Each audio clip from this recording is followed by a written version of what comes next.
nailing some of these predictions. So, Kate, if you're ready, let's talk about the Super Bowl here. Let's look at what Rithmm is predicting. Let's look at how the market is reacting, and we'll see where the edge lies. I'm going to share my page just so everyone can kind of walk into their own Rithmm account, or at least how it looks for me.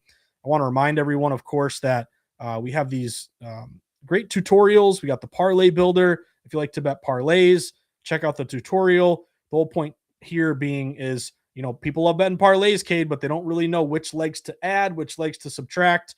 Rithmm's going to really walk you through how to identify the most valuable parlay legs. Then we also have our getting started tutorials, which are great. So if you ever have any questions, you can check these out, as well as a bunch of great promotions. We got our Discord channel. We also have our Refer a Friend. So all of those are available to you on the homepage. Now, before I click the breakdown here from Rithmm for the Super Bowl, I just want to give you an idea of how I'm viewing this, Cade, and I'm going to give you a betting system that I think you're going to be interested in. So on the one hand, we haven't seen a ton of movement. We opened mostly, I saw some books, Cade, -3.5 Seattle up to -4.5. I saw a lot of books 4.5 that are still 4.5 Seattle. I believe there might have been one book that was 5 down to 4.5. So whether it was 5 down to 4.5 or 3.5 up to 4.5, we've pretty much settled on Seattle -4.5. I'm looking at the juice here, Cade. There really isn't an indication one way or the other if it's juiced up toward the 5 or juiced down or juiced up, I guess you could say, down to a 4. Right off the bat, let's think about what we talked about in the AFC NFC Championship game. 4.5 is right in that spot where the Broncos were. Teaser play. My first automatic thought, Cade, is teaser with the Patriots. 4.5. You can get up to 10.5, go through the 7, go through the 10. My other immediate thought here is, boy, do we have a contrarian opportunity, my man, because we are looking right now, and I'm a little bit surprised, I'll be honest with you, Cade. Seattle -4.5. Is the betting public going to say Seattle's a wagon? Even though they won kind of a close game against the Rams, they're kind of always in control. They obviously blew out the 49ers late with Seattle. They'll easily win by a touchdown or more. Or is the public saying it's kind of a lot of points? Patriots have been, winning these games. They feel like a team of destiny. Let's take the points here. Well, it's very clear that the public is all over Seattle. Right now at DraftKings, 77% of spread bets are laying it with the Seahawks. So my first thought, other than teaser opportunity for New England, is that, Cade, I'm going to be on the Patriots here. Now, I'm going to say that as a Pats fan, but I hope you guys know that, hey, I bet in favor of the Patriots -3 against the Texans. I bet against New England in the AFC Championship game in terms of taking the points with Denver. I also bet against the Pats with a 3.5 against the Chargers and lost that one. But I just want everyone to know, I'm not telling you I'm going to New England because I'm a Pats fan and I want them to win. Again, that's like the easiest, number one thing you should not do is bet with your heart.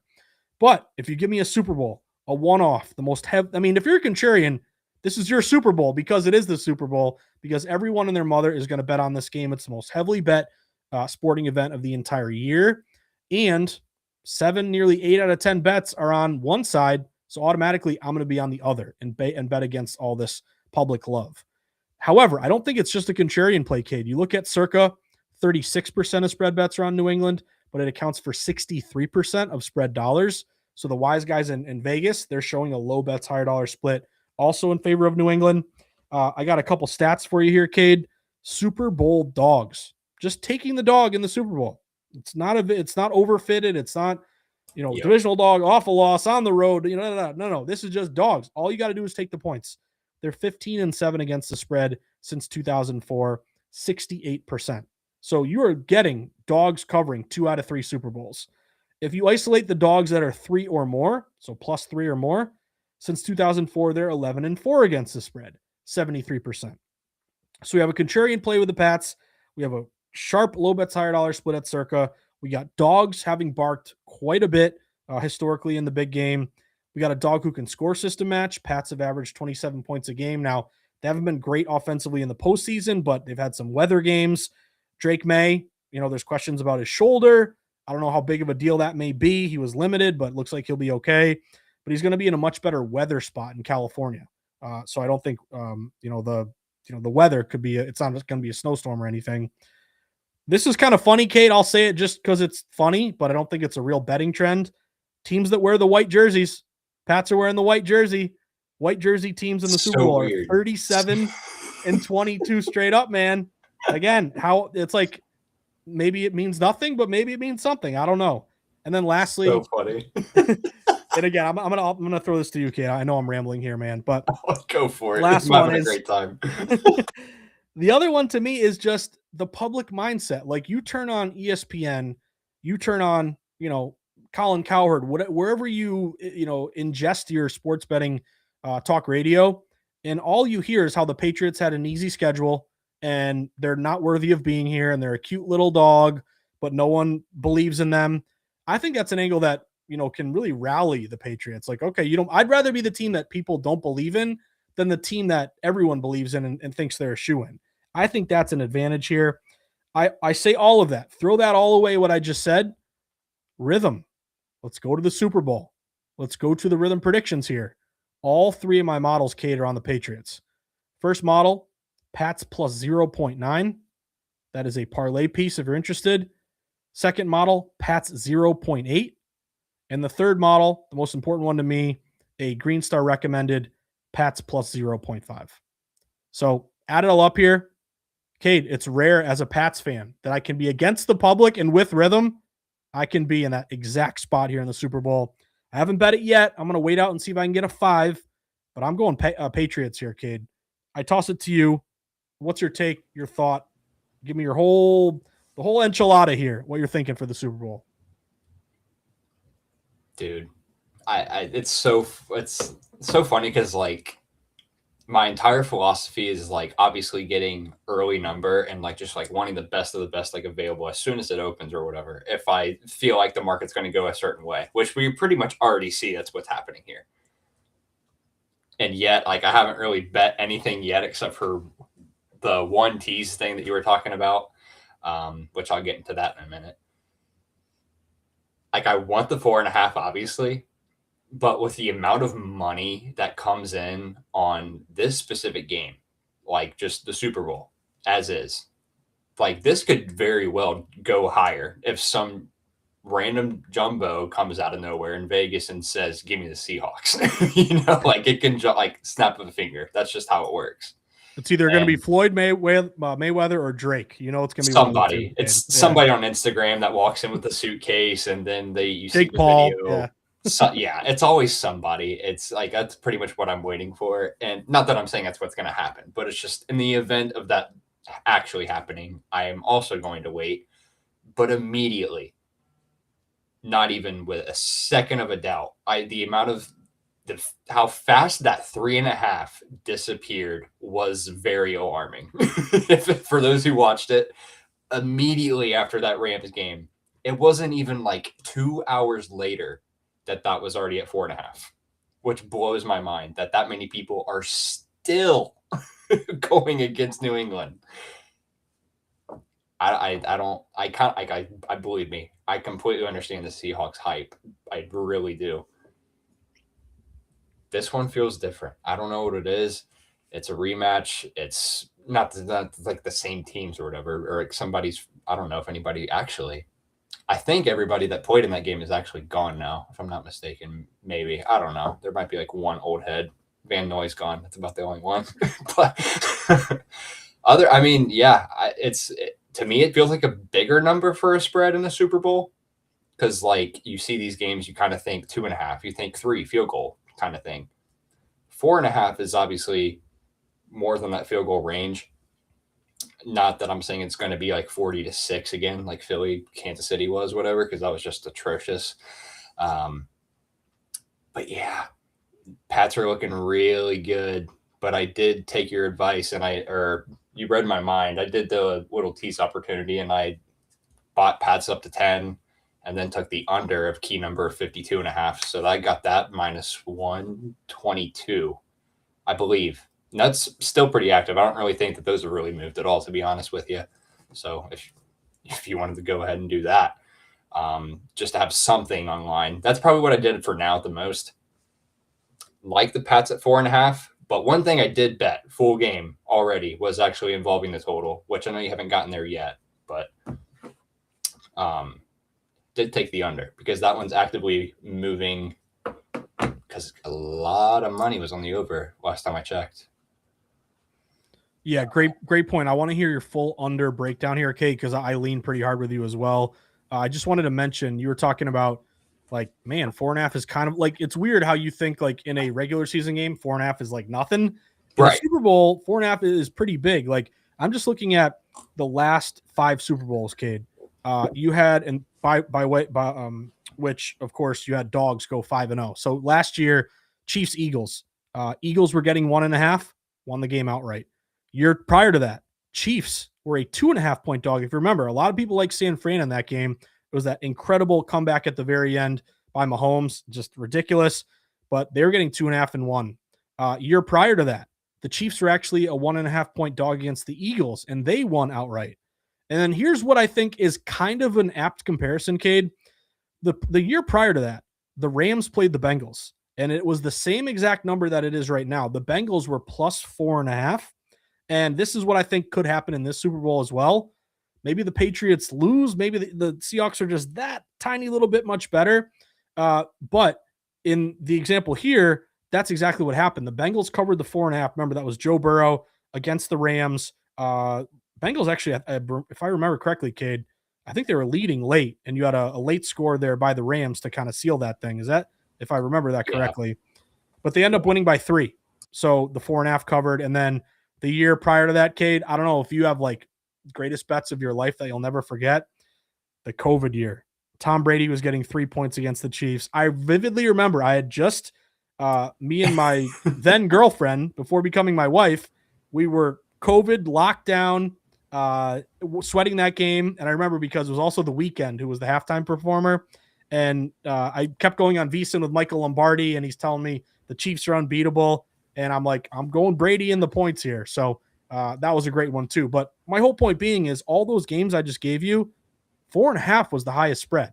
So to me, this is a spot, again, where it's very rare you can be against the public with all these rhythm system matches. Like I was wondering, Cade, I'm a bit surprised. Like, what if the Patriots are a trendy dog here? What if 60% of the 80% of the bets are on Pats plus 4.5? That would be a tough call for me. I would probably have to go Seahawks and fade a trendy dog. But all that being said, Rithmm has an edge here. Again, predicting a game that's closer to 1 point either way. I love the points in this spot. So I just wanted to kind of reiterate that. But let me tee you up here with the total, because I did notice in terms of the total that over the last 24 hours or so, there was at least 1 or 2 books that did fall 46 down to 45.5. Now that may not be a huge deal. It's a half point.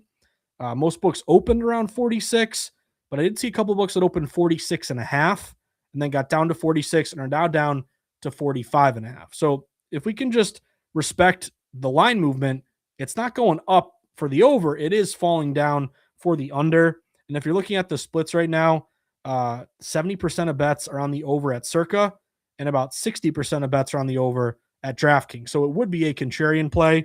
And you do have both these teams number 1 and number 2 in scoring defense, averaging, giving up like 17 points a game.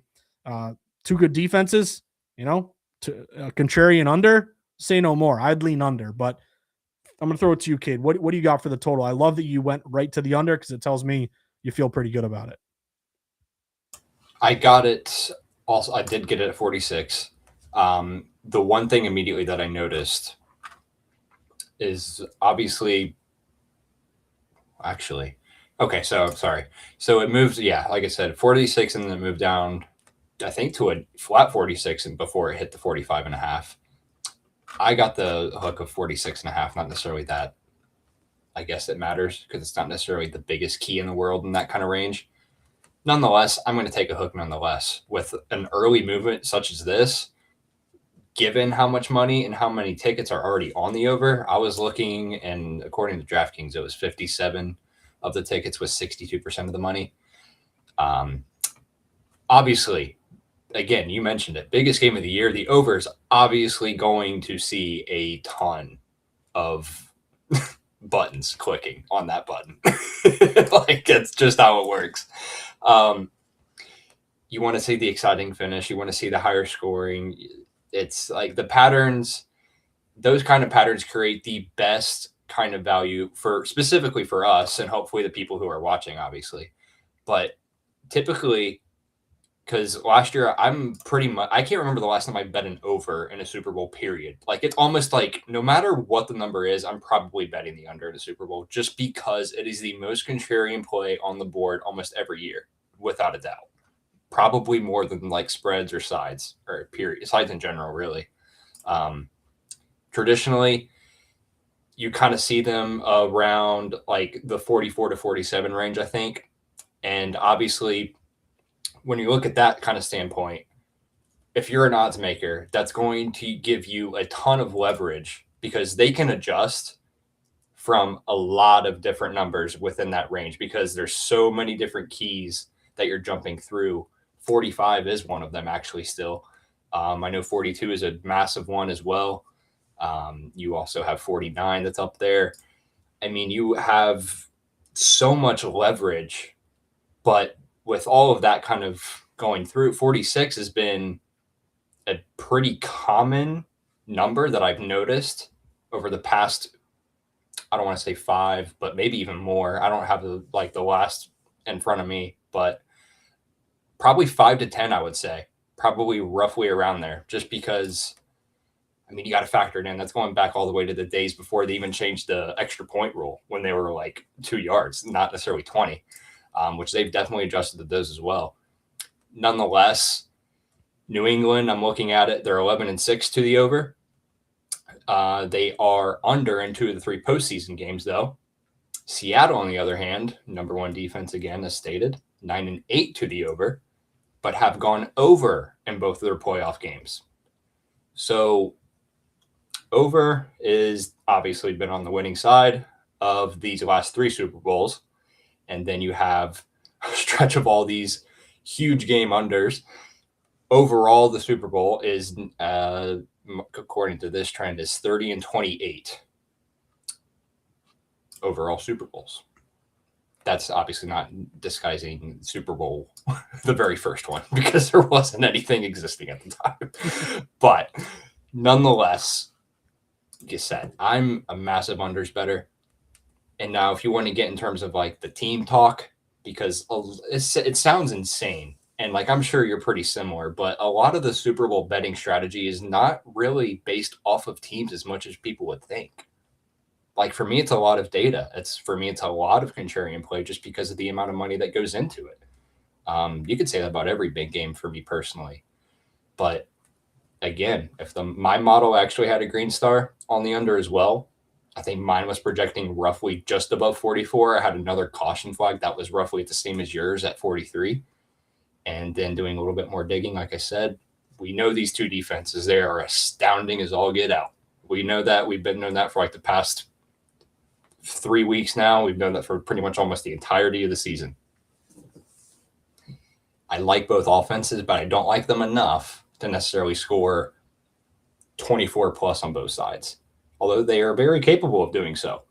It's hard for me to believe that somebody can do that on a Seattle defense, much less on New England's insane pass rush, knowing that Sam Darnold is not the most mobile guy out there, and they have O-line issues, which we all know.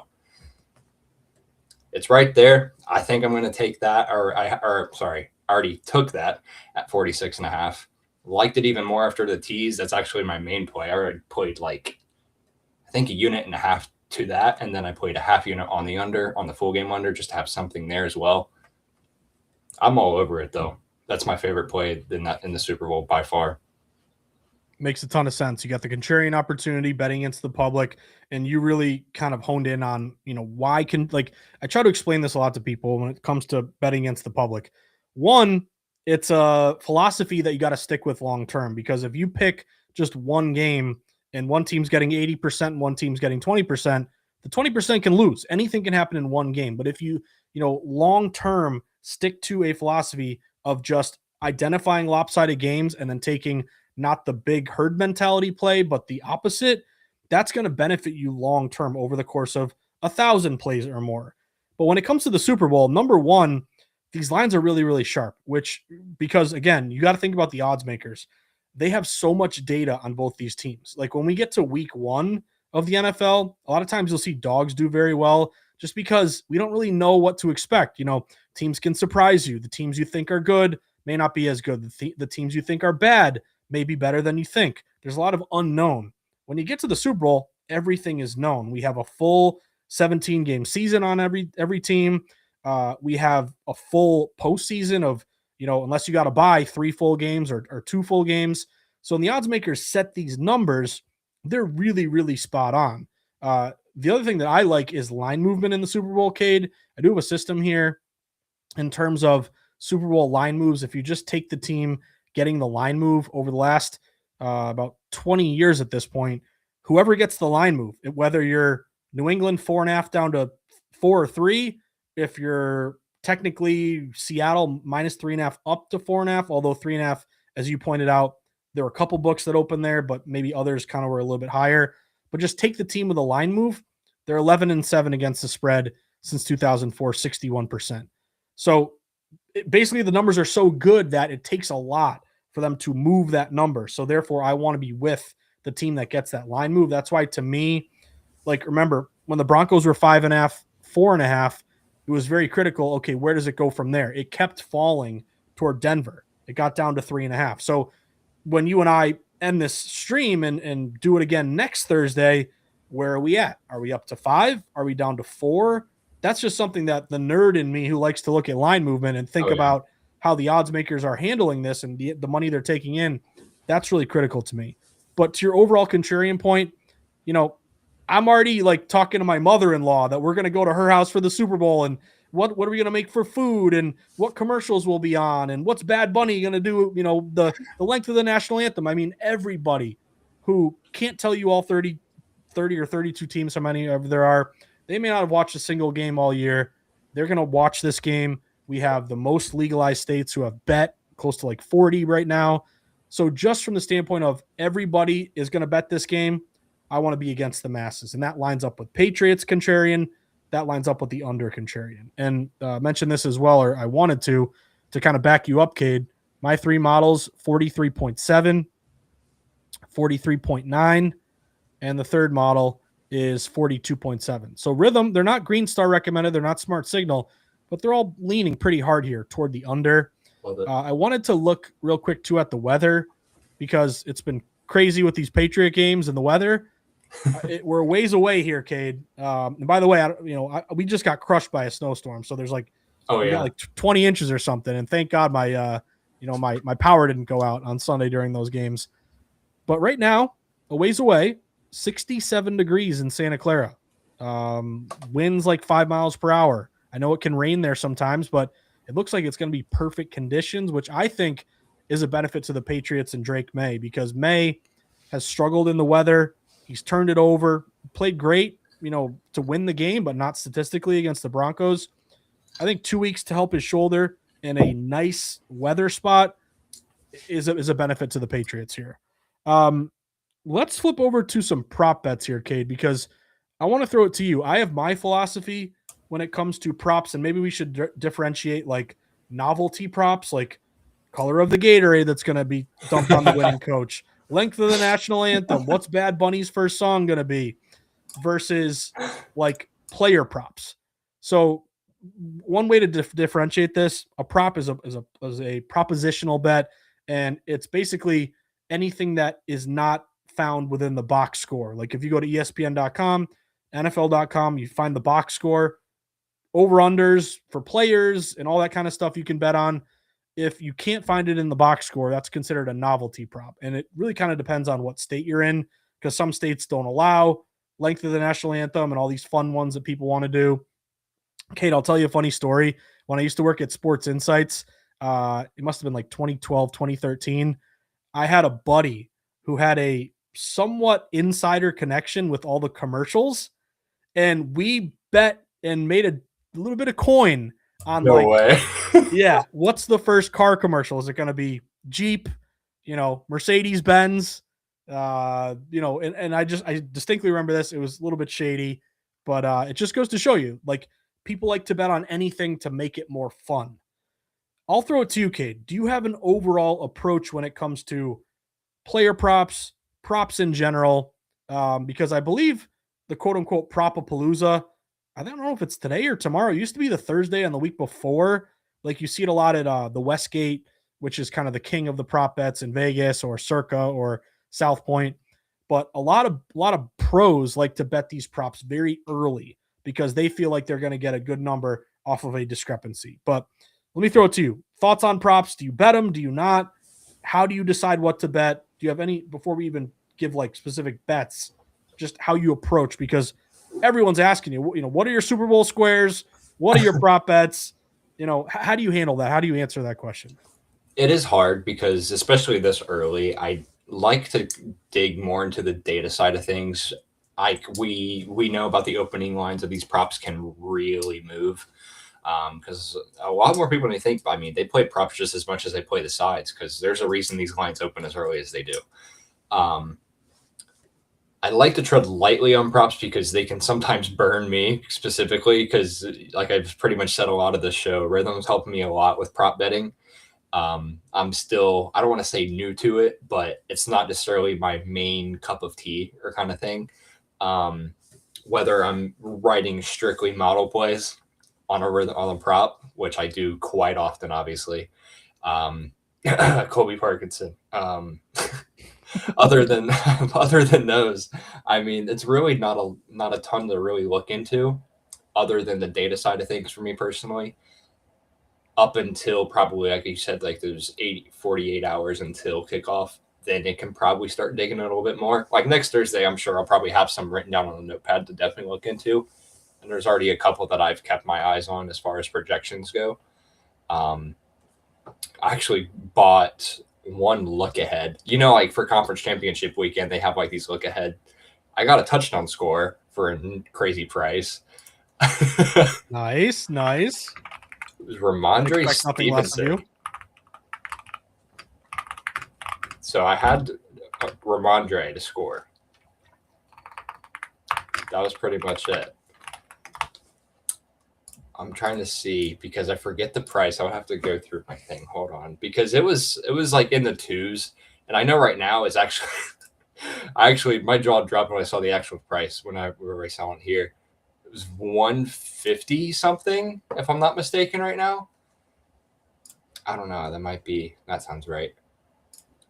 Yeah, so it's 155 right now, which I thought was a little nuts. But the dude's like got what 80%, 90% of like snap shares as a running back or whatever. And yeah, he's really turned it on postseason. Like it's just like he's clearly RB1, and like honestly, did a little bit more digging. It's the longest like price that he has had since week 16. So hasn't even scored in the playoffs. Why in the world would anybody want to play him, right? Weather, you look at the weather. I mean, that's not really helping at all. You're going to California. It's going to be sunny. Feed the guy. Just feed the guy. I love the number I got there, but that's like my only prop I've like played right now. Everything else, I'm kind of just like, okay. So using Rhythm for that one, and then I'm definitely going to circle back on Thursday with some ones that I've placed because I'm already highlighting a few. No, I totally agree with you. I think the one thing you said that was just most critical for a lot of new bettors is just try to limit your props. Don't go crazy. We all want to have like, our notepad of 20 props and check them off one by one every time they cash. And I think one thing that can really get you in a dangerous spot is when you bet too many games. This is true for Super Bowl props. This is true for random college basketball Tuesday night. I used to be the guy that wanted 10 bets a night, 15 bets a night. I learned over time, even if I have a great night and go 10-5, I could go 5-10 and lose 5 units a night or more. So I think it's really important to limit your prop bets. The second one for me is look at prop movement. So for example, if you have just a couple minutes, pop open the app on your phone, your favorite betting app, whoever it may be, and just screenshot some props and then compare them from a week away from now. So like, I forget the example here. I think it was Mahomes. I forgot what it was. Maybe it was rushing yards or passing yards, but maybe it was Jimmy G in that game that they lost against the Chiefs a while back. But it was something like the passing prop was, let's say, like 200 yards. and wise guys love the under and like hammered it down to like 180. What I like to do is like screenshot the odds, look for the biggest moves overall, and then buy low on the biggest move. So like if it went from 200 down to 180, I'll buy low and go over 180, because even if it lands on 190, the sharps who hit it earlier and went under, they're going to cash. I'm also going to cash if I buy low. So I think just having a sense of, okay, I like this player. Here's the number. Let me just go over. No, you want some reference point. You need, and Cade, one idea you and I can make millions on is like a live odds page for props, where it gives you the props, gives you the opener, gives you, the movement, the money. I think there's a great opportunity there, but just have a reference point. See how they've moved. Try to take advantage of discrepancies. Then my other just little piece of advice is, when you look at how the public, just generally speaking, bets props, Cade, just like parlays, just like, wanting to bet something in the affirmative, if a prop gives you an over or an under, public's going to want to play the over.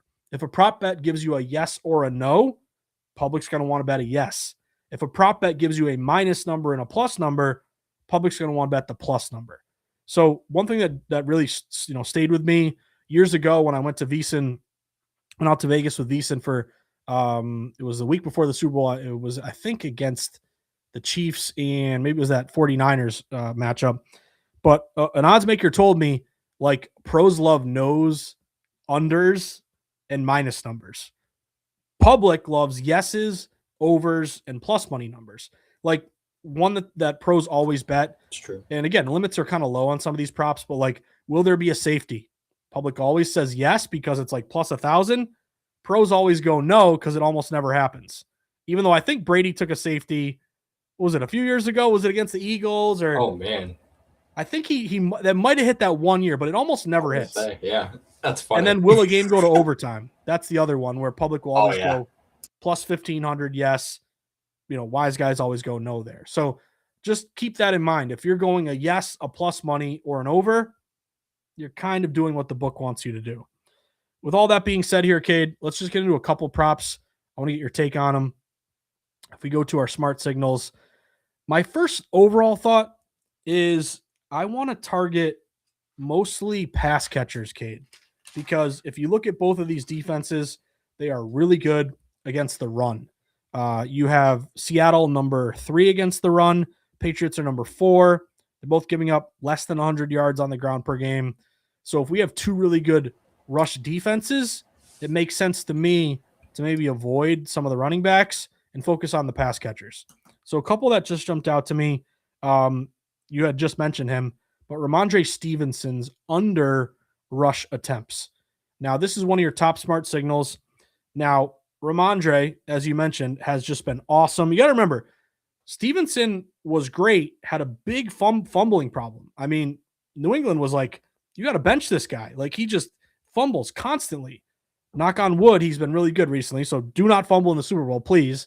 But he's really turned it around and been awesome, and it's kind of a sell high opportunity. Like, if you look at this recent performance graph from VSiN, he was pretty consistently cashing these unders.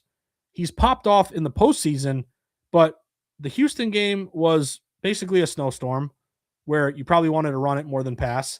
And then he had 25 carries in a legit blizzard in Denver. So I think the elements, again, the wind we always talk about, biggest, effect on the total, because if you can't throw it in the wind, you're going to run it more, chew up the clock. Ramondre's number one, you can sell high because he had 25 last game, and public will say, 14.5, go over easily. But good weather, you don't want to run straight into that, Leonard Williams and Murphy and all those guys. I think I agree with this Rithmm prop. I like this one. Under 14.5 rush attempts. It's a sell high. It's a good weather, run it more or pass it more. And you can avoid this really good pass defense of the Seahawks. But he's predicted 9.3. So that's a pretty big discrepancy. I like this Ramondre under 14.5. And then, Cade, I'm just going to highlight a couple more, and then I'll toss it to you. But some receiving opportunities here, some pass catchers. One is Jake Bobo. I know it's not a Green Star play, Cade, but if you look what he's done, he's had a couple big catches in both games in the playoffs against San Fran. He caught that touchdown against LA. He's what we like. I mean, I even have to, A half yard? Like, is that legit? I cannot believe this. Rhythm's predicting close to 10. So, Bobo, can you just get me 1 yard? I really don't hate that at all. But the other two or other couple I wanted to highlight was Keyshawn Booty, who didn't do much pretty much did nothing against the Broncos, but it was a blizzard, and Drake May's shoulder might have been a little sore. There were some opportunities. He tried to feed him. He just couldn't connect with him. But over 30.5, he's predicted 48.8. And then the other one was Mac Hollins, who is now back over 26.5. He's predicted 35.2. And when he's healthy, he's been a pretty good part, especially with some yards after the catch. And then Hooper, who did let us down last week, over 9.5. Rhythm likes him again, over 22.5. So, Kate, I'll throw it to you. Ramondre under rush attempts, Hooper, Hollins, Booty, Bobo, any of these guys, or feel free to let me know where you want to go here. I can pull up a different prop. Yeah, I'm basically just scrolling through same as you. And yeah, a couple ones that I've already written down for the most part. I know Keyshawn Booty's been pretty much our guy, right? He's like one of those that's been really hot lately. And I know I took his anytime touchdown, but it doesn't necessarily mean I'm on his side of like props and attempts and yards and whatnot. Ramondre's got a decent amount of value on his under. And I actually took the yards instead of the attempts, which correlating they're really similar. I know this was the smart signal on the attempts. That was the attempts, but I'll pull up the yards for you. I know my, or at least I think everybody's is pretty much the same. But yeah, obviously it was a caution under for me as well. It's one of those things like where you're playing regression in a way. Like you look at him, like we pretty much went over. He's been on fire, right? Like it's pretty much exploded out of nowhere, and not out of nowhere, but in the postseason, he's done really well. A lot of the times, people are going to pretty much see that, and all of a sudden, it's like, hey, this guy's done really good. Well, let's take that over. He's cleared this line easily the last few games. Dare I say 50 is a lot for the Seattle defense. Like, I don't know what number is necessarily too low for the Seattle defense at this point. Like, they are shutting running backs down that aren't named Christian McCaffrey or Kyron Williams, basically. Not that I'm saying Ramondre is necessarily bad, but compared to like there's a levels to it, obviously, and then offensive minds are very different. They kind of pinpoint McDonald's defensive schemes a little bit better. It's different. It's a different bet for me, especially because, and this actually kind of goes in line with Travion's over, which I also think Rhythm has. It's just like it feels like they switched the workload, but if you're projecting basically the Patriots to play behind, obviously, right? You're pretty much playing behind throwing the ball. So another one is I like Drake May over passing yards. But again, it's not necessarily the cap. It just kind of goes into it. But all of these things correlate for me.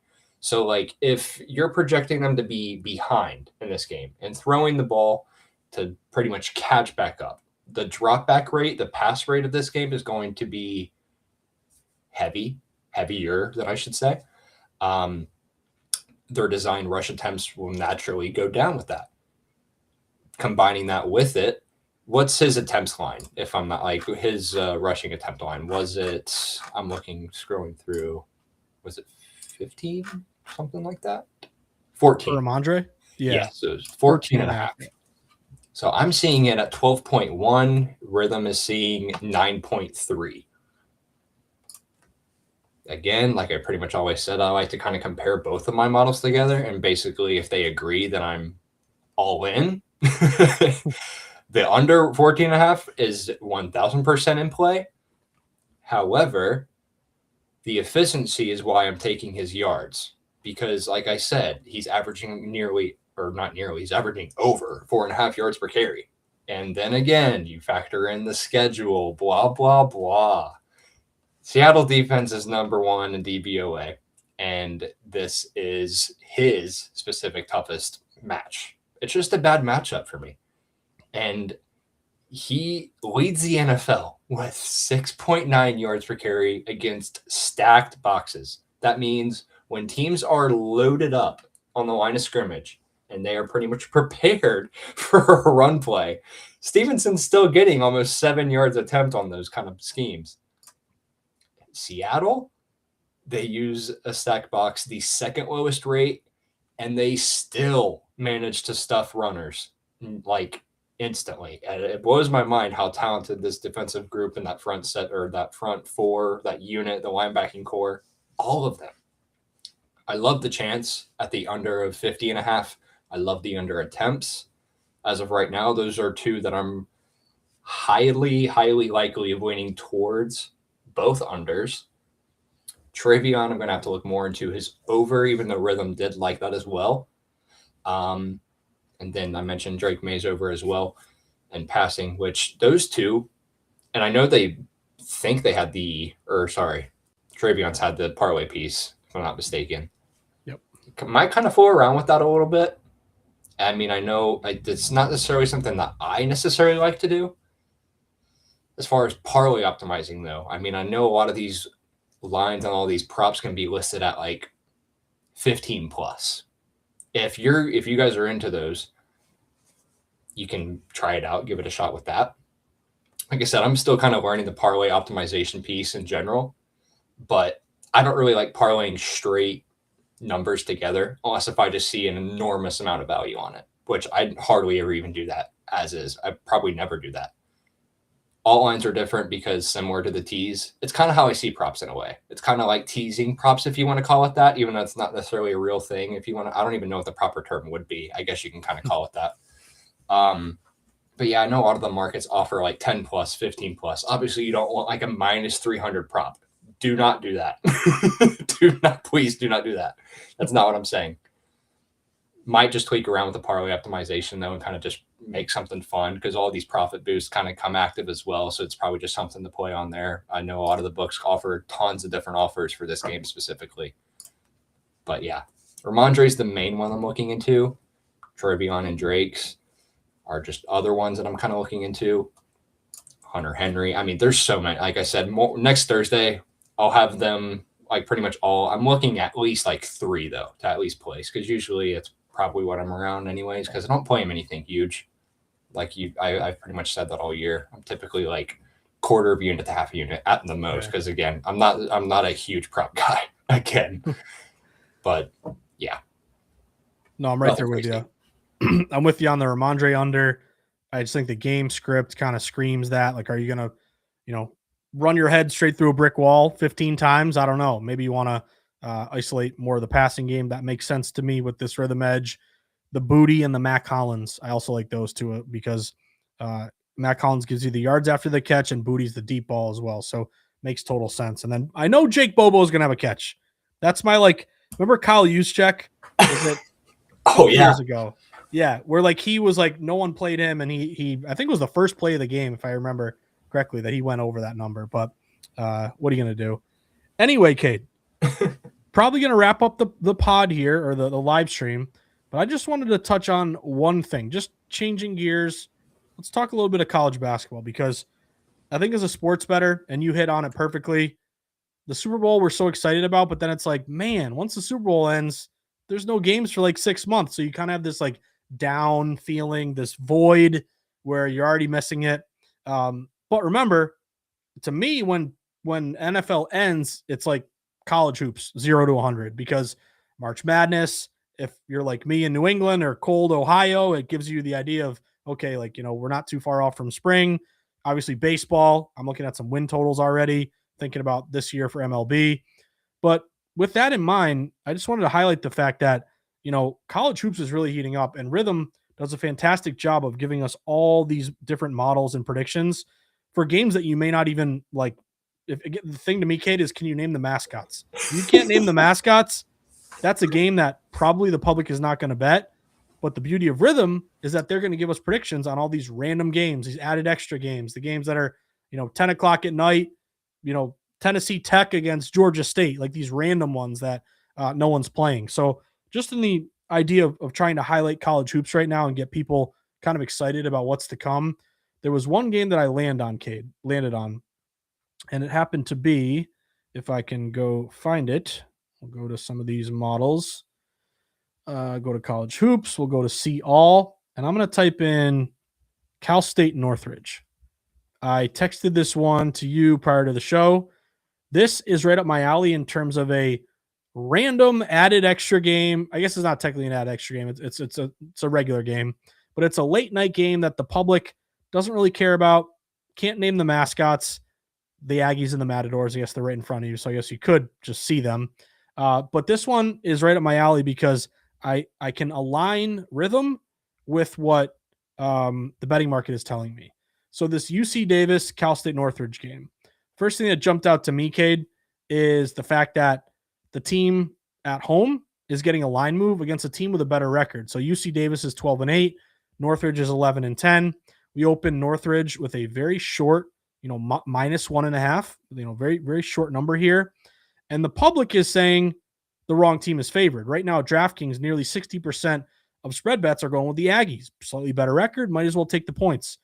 But even though it's a small game, anytime you see a line move on a small game, that's important to me because it means that, the public didn't wake up today and say, oh, I got to bet UC Davis and Cal State Northridge. No, they don't care about this one.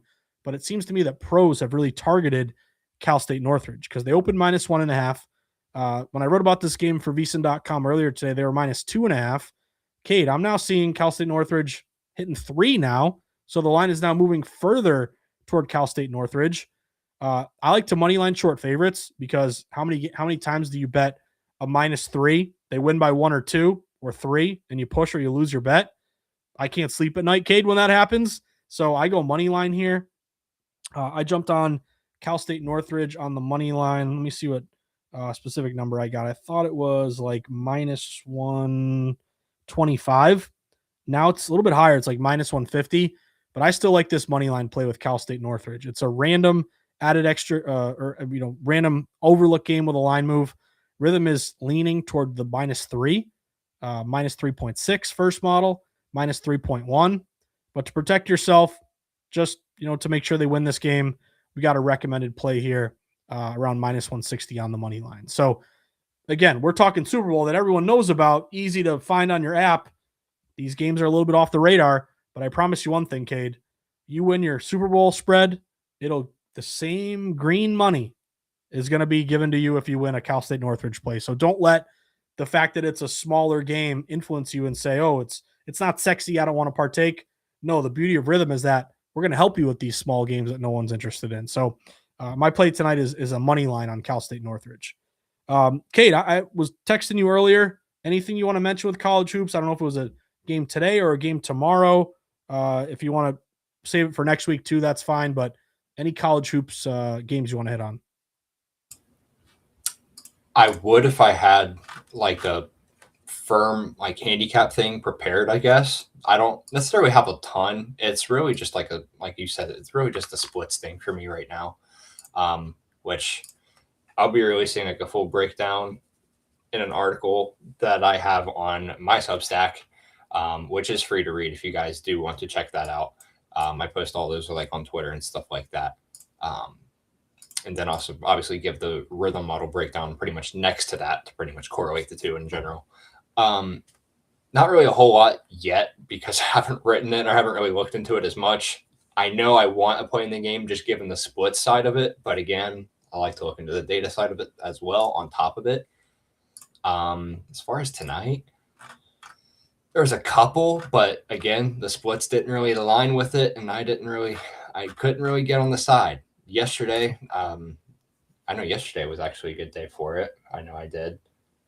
I guess I'll if I can get a little bit of a better number, I'll try to get my best on a CSN money line play. I do like that spot though. I did look into it after you mentioned it to me, and it's like a pure college basketball spot bet. And I know a lot of people don't necessarily know what that kind of means. And that's okay because it's not really a term that's widely used, especially in today's kind of gambling world or whatever you want to call it. It's really just about basketball is a game of runs, obviously, You want to look at the teams who are really hot. You want to look at the teams who are not, essentially. It's not exactly how you would think, though. Like the teams that are hot, you actually want them to regress. And then the teams that are not, you're basically looking at them for positive regression in a way. Hence why CSN is favored in this game when they are 11-10 going up against a team that is, what is it, 13-8, whatever it is. I don't even know. It's not anything friendly though. I know that. Yep. But I mean, as far as efficiencies go, I did look into it. CSN, they are very good at second chance points, and they are also good at pretty much limiting second chance points. And I know that's all I think, because I read your recent article today as well, and that's something that you hit on. And thanks, man. It's, yeah, I mean, it is what it is. Yeah, I mean, like I said, my model liked it as well. So if I can get a better number, because I'm not going to play a minus like 160 or minus 170 now, as much as you guys probably want me to just watch me die there. I'm not going to do it yet. But yeah, solid team at home. So, I mean, I'll look into it. I'll be watching that game while the rest of you guys are, I don't know what other game is on tonight. Actually, there's none. You guys might be watching that one. I don't know. No, fingers crossed, man. I appreciate it. And yeah, I just want to mention too, like, if you don't want to go game by game, if you don't have the time to, I think there's like 56 games tonight, just go to your game predictions and just go straight to the best of the best, like Charleston Southern. That's a Rithmm recommended smart signal. The over in the Hampton game, the over in the BYU game. I guess that's a couple days from now. Let's see. The ones for tonight are these two, the Hampton over and the Charleston Southern.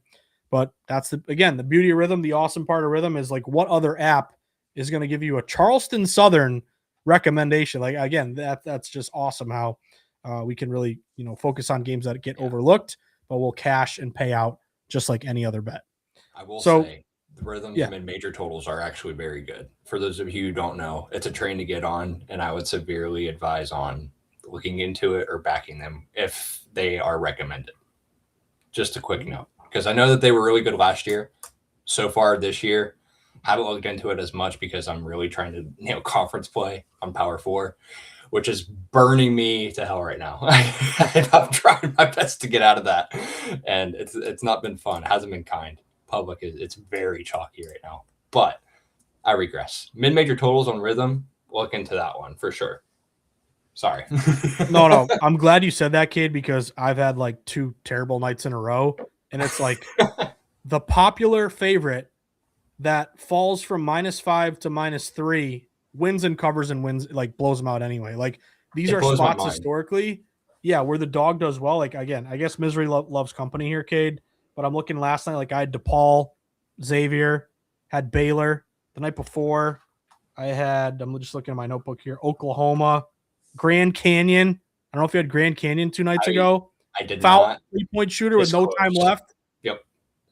That's the other thing with college. These kids, God bless them, but they make stupid mistakes that pros don't. And sometimes it helps you, sometimes it hurts you, but never foul a 3-point shooter up by 3 with a second left. And then you go to overtime, it's like, I know they're going to lose. They're just like death taxes and blow a lead late, lose in overtime. That's all how it always goes.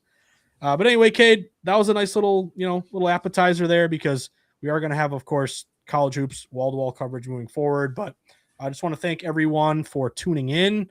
Thank everybody for watching these live streams. Cade and I always have a lot of fun breaking down these games together. And I think we're going to have a great reference point this stream versus next Thursday. By the time we do it again, Cade, we're going to be in the home stretch before the Super Bowl. So very much looking forward to that. But a reminder, if you haven't done it yet, download the Rithmm app, give it a 5-star review in the App Store, use promo code START25 for 25% off. And then, Cade, enjoy your bye week, man, because it's going to get crazy next week. So take us home. Any final thoughts, buddy? Man, other than keep your eyes on the mid-major games tonight, star-studded games all around. I know you guys are licking your chops looking at these. No, but should be a good weekend. Like I said, you can kind of prepare your plates for the college basketball slate this weekend, and it's a good one. And then bankroll builders into Super Bowl. Hopefully you guys are racking up some coin this weekend to be able to use it on the Super Bowl. or if you've tailed the show, hopefully you should, because we've done pretty good, I think. But yeah, other than that, looking to close out a great year of football, of course, yet again. It's been a pleasure. And so we're really excited to close it out strong. Well said, my man. Well, good luck, everybody. We'll see you next Thursday. Thank you, as always, for tuning in, and good luck with your bets. Hope you cash a couple tickets. And download Rithmm, play around, and we'll see you next